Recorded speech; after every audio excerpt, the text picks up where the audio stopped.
بسم اللہ الرحمن الرحیم۔ شروع اللہ کے نام سے جو بڑا مہربان نہایت رحم والا ہے۔ یا الہی جب تک میرے بدن میں جان رہے، میری یہ تمنا ہے کہ میرے لب پہ تیرا قرآن رہے، اور یہ تمنا ہے کہ اس دنیا میں کوئی کام کر جاؤں، مولا اگر توفیق مل جائے تو خدمت اسلام کر جاؤں، اور یہ تمنا ہے کہ تعلیم قرآن عام ہو جائے، مولا یہ تمنا ہے کہ تعلیم قرآن عام ہو جائے،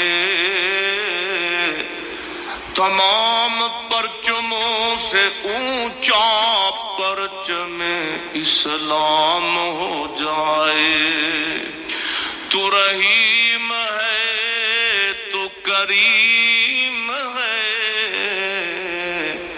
مولا تیری ذات سب سے عظیم ہے، تو کرم اپنا عطا ہمیں، تیرے کرم پہ مولا یقین ہے۔ یہ فرشتے آئے تھے، ان قرآن الفجری کان مشہودا، فجر کو پڑھا جانے والا جو قرآن ہوتا ہے، کیا فرشتے اس کے اوپر نازل نہیں ہوتے؟ اللہ کہہ رہا ہے قرآن پاک میں کہ ایسے وقتوں میں جو قرآن کی تلاوت کی جاتی ہے، فرشتے ان کو سننے کے لیے آسمان سے اترتے ہیں۔ اور کتنی بڑی خوشخبری کی بات ہے، بات یہیں پر بس نہیں ہے۔ فجر کی نماز باجماعت جو بندہ پڑھتا ہے، فرشتے جن کی ڈیوٹیز لگی ہوتی ہیں، یہ ان کی شفٹ بدلنے کا بھی ٹائم ہوتا ہے۔ جب شفٹ بدلی جاتی ہے، ایک فجر کے وقت اور ایک عصر کے وقت، اللہ کا شکر ہے لوگوں کو رسول اللہ صلی اللہ علیہ وسلم کی احادیث یاد ہو رہی ہیں۔ شفٹ کب بدلی جاتی ہے؟ ایک فجر کے وقت، ایک عصر کے وقت۔ فجر کے وقت جب شفٹ بدلی جاتی ہے، فرشتے آسمان پہ جاتے ہیں، ان سے پوچھا جاتا ہے بندے کس حال میں اللہ نماز پڑھ رہے تھے؟ فرشتے آپس میں ملاقات کرتے ہیں، دیگر روایات میں الفاظ ہیں۔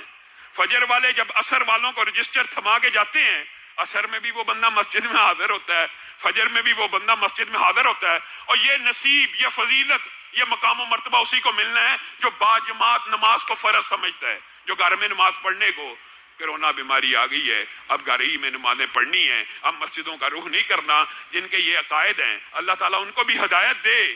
مسجدیں اللہ کے گھر ہیں، شفا کے مراکز ہیں، روحانی سینٹرز ہیں۔ حدیث کے الفاظ کیا ہیں؟